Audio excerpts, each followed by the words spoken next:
ದೇವರ ದರ್ಶನ ಒಂದು ಚೆನ್ನಾಗಾಯ್ತು. ಬಾ.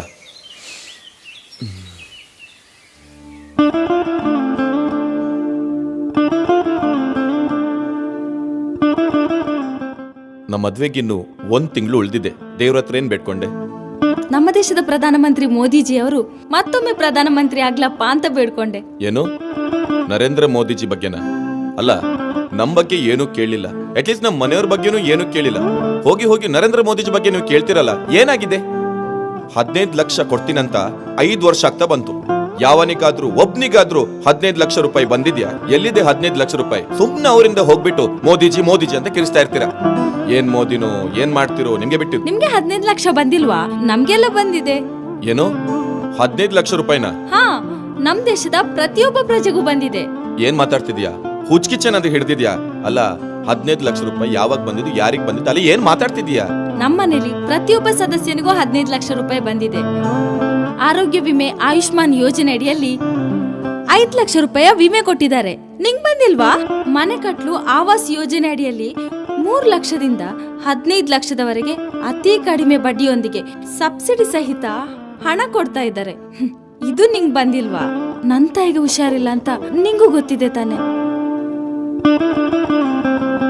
ತಾಯಿಯ ಮೆಡಿಸಿನ್ಗೆ ತಿಂಗಳಿಗೆ 1,000 ರೂಪಾಯಿ ಆಗ್ತಾ ಇತ್ತು.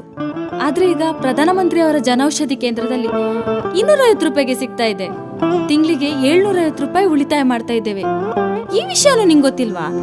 ಅಡಿಗೆ ಒಲೆ ಉರಿಸಲು ಕಷ್ಟಪಡ್ತಿದ್ದ ಹೆಂಗಸರಿಗೆ ಉಜ್ವಲ ಯೋಜನೆ ಅಡಿಯಲ್ಲಿ ಗ್ಯಾಸ್ ಸ್ಟವ್ ಕೊಟ್ಟಿದ್ದಾರೆ. ಇದು ನಿಮ್ ಮನೆಗ್ ಬಂದಿಲ್ವಾ? ಇನ್ನು ನಿಂಗೆ 15 ಲಕ್ಷ ಬಂದಿದೆ ಅಂತ ಅನಿಸ್ತಾ ಇಲ್ವಾ?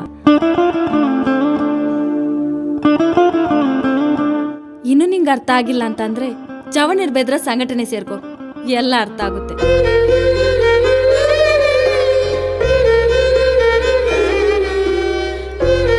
ಪ್ರಿಯಾ, ಎಲ್ಲೋಗ್ತಾ ಇದೀಯಾ? 15 ಲಕ್ಷ ರೂಪಾಯಿ ಯಾವ ಹುಡುಗನಿಗೆ ಸಿಕ್ಕಿದ್ಯೋ ಅಂತವರಲ್ಲಿ ಒಬ್ನನ್ನ ನೋಡಿ ಮದ್ವೆ ಆಗ್ತೀನಿ. 1 ನಿಮಿಷ. ಮೋದಿಜಿ 15 ಲಕ್ಷ ರೂಪಾಯಿ ನಮ್ಮ ಅಕೌಂಟ್ ಹಾಕ್ತಿದ್ರೆ ಅದನ್ನ ಖರ್ಚು ಮಾಡಕ್ಕೆ ಒಂದು ಕ್ಷಣನೂ ಬೇಕಾಗಿರ್ತಿರ್ಲಿಲ್ಲ. ಆದ್ರೆ 15 ಲಕ್ಷಕ್ಕೂ ಮಿಗಿಲಾದಂತ ಯೋಜನೆಗಳನ್ನು ನಾವು ಜೀವನ ಪರ್ಯಂತ ಅನುಭವಿಸ್ಬೇಕಂತ ಮೋದಿಜಿ ನಮ್ಗೆ ಕೊಟ್ಟಿದ್ದಾರೆ. ಒಬ್ಬ ಮನುಷ್ಯನ್ಗೆ ಇದಕ್ಕಿಂತ ಮಿಗಿಲಾಗಿ ಇನ್ನೇನ್ ಬೇಕು ಹೇಳು? ಸತ್ಯ, ನನ್ಗೀಗ ಅರಿವಾಯ್ತು.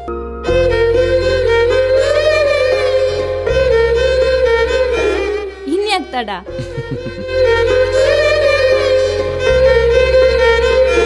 ನಮ್ಮ ಮತ ಚೌಕಿದಾರನಿಗೆ, ನಿಮ್ಮ ಮತ